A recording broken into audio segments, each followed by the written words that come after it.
안녕하세요. 갓세븐의 진영입니다. 네, 오늘도 어김없이 찾아와 주신 여러분 감사드립니다. 네, 오늘 제가 읽어드릴 책은 바로 불로의 인형입니다. 네, 이 책은 장용민 작가님의 책인데요. 일단 소개를 해드리자면 한중일 3개국에 걸친 3국에 걸친 역사와 불로초 전설을 토대로 한 팩션 스릴러입니다. 2013년 궁극의 아이로 한국 장르 소설계에 폭풍을 불러일으킨 장용민 작가님의 장편 소설로 오랫동안 연락이 끊겼던 아버지의 장례식장에서 정체불명의 거린에게 아버지의 죽음은 사고가 아니라는 말을 듣고 진상을 파헤치기 시작하는 주인공 가온의 이야기를 담고 있습니다.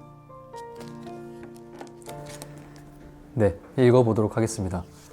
좀 긴장감이 감도는 책이라 저도 긴장이 되네요.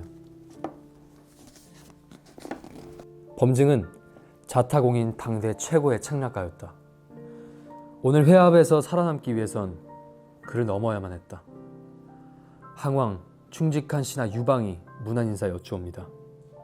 유방이 고개를 숙이며 말했다. 누구? 그제야 향우가 술병을 내려놓았다. 스스로 관중의 폐항이라 자처하는 유방이 왔습니다. 범증은 이미 장량과 눈빛을 교환하며 수싸움을 벌이고 있었다. 아, 유방, 농부의 아들, 자네가 여기 어쩐 일인가? 항우가 남은 술을 털며 물었다. 신이 먼저 함양에 들어가 진왕에게 항복을 받은 건 모두 항왕을 위한 일이었습니다. 소인배들이 저의 충심을 왜곡하여 기괴한 소문을 퍼뜨렸사오나 그것은 사실이 아니옵니다.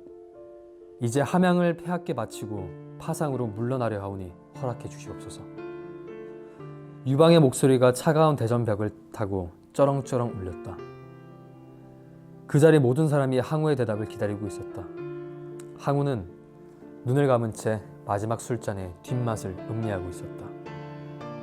일각의 시간이었지만 유방의 운명을 결정지을 절체절명의 순간이었다. 고개 숙인 유방의 뺨을 타고 한 줄기 식은 땀이 흘러내리더니 코끝에 맺혔던 땀이 바닥으로 흩어졌다. 뒷문을 나서면 술단지가 하나 있을 거야. 그 안에 자네를 위해 내 특별히 담근 술이 있으니 이 병 가득 담아오게. 분부대로 하겠나이다. 술병을 건네받은 유방이 돌아서며 힐끗 장량을 바라보았다. 생각지 못한 포석에 일말의 언지를 기대한 것이다. 그러나 장량으로부터 돌아온 것은 시키는 대로 하라는 눈치뿐이었다. 유방은 어쩔 수 없이 술병을 들고 뒷문으로 향했다. 발이 처진 복도를 지나 회령 문양이 수놓인 문이 나타났다. 하인들이 수발을 위해 드나드는 문이었다. 창으로 스며든 달빛이 서로 엉킨 두 마리 용 모양을 바닥에 수놓고 있었다. 뒤뜰로 나서던 유방의 머릿속에는 5만 가지 상념이 교차하고 있었다. 비록 신하의 위치로 항우를 대하러 왔지만 군을 통솔하는 장수에게 술 심부름을 시키는 것은 하대나 다름없었다. 반면 술은 화해를 의미하기도 했다. 신하의 신분을 망각하지 않으면 이번만을 눈 감아주겠다는 건가? 유방은 이곳으로 출발하기 전 장량이 의미심장하게 던졌던 말을 떠올렸다. 범증이 천수의 제주로 대국을 주도하겠지만 항우의 자충수 하나가 전세를 바꿀 것입니다. 항우는 본시 포부가 원대하고 대장부의 기계를 지녔지만 교만하고 방자한 구석이 있었다. 무슨 수로 놈이 자충수를 두게 만든다. 넓다랗고 화려한 대전의 위용에 비해 뒤뜰은 소박하게 그지없었다.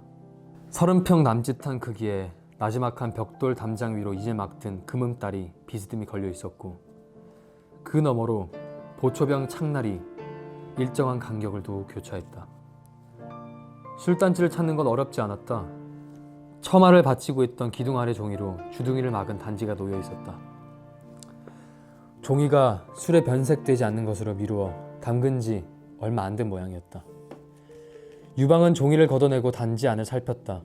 톡 쏘는 독주 특유의 향이 코를 휘감아치고 날아왔다. 유방은 술병에 술을 담그기 위해 단지를 들었다.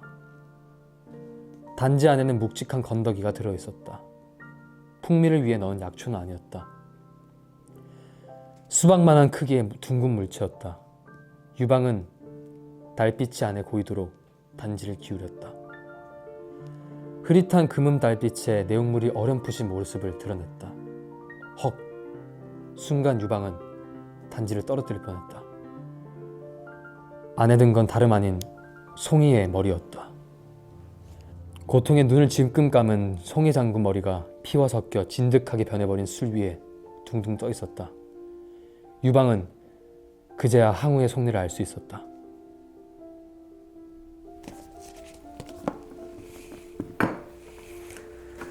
네, 여러분 어떠셨나요?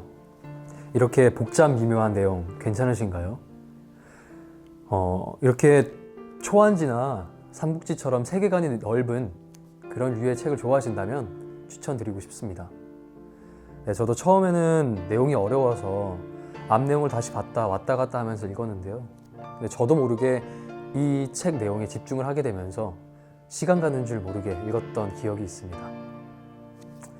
네, 정말 좋아하신다면 추천드립니다. 네, 오늘도 책 읽는 남자의 진영이었고요. 꿈에서 만나요. 굿밤.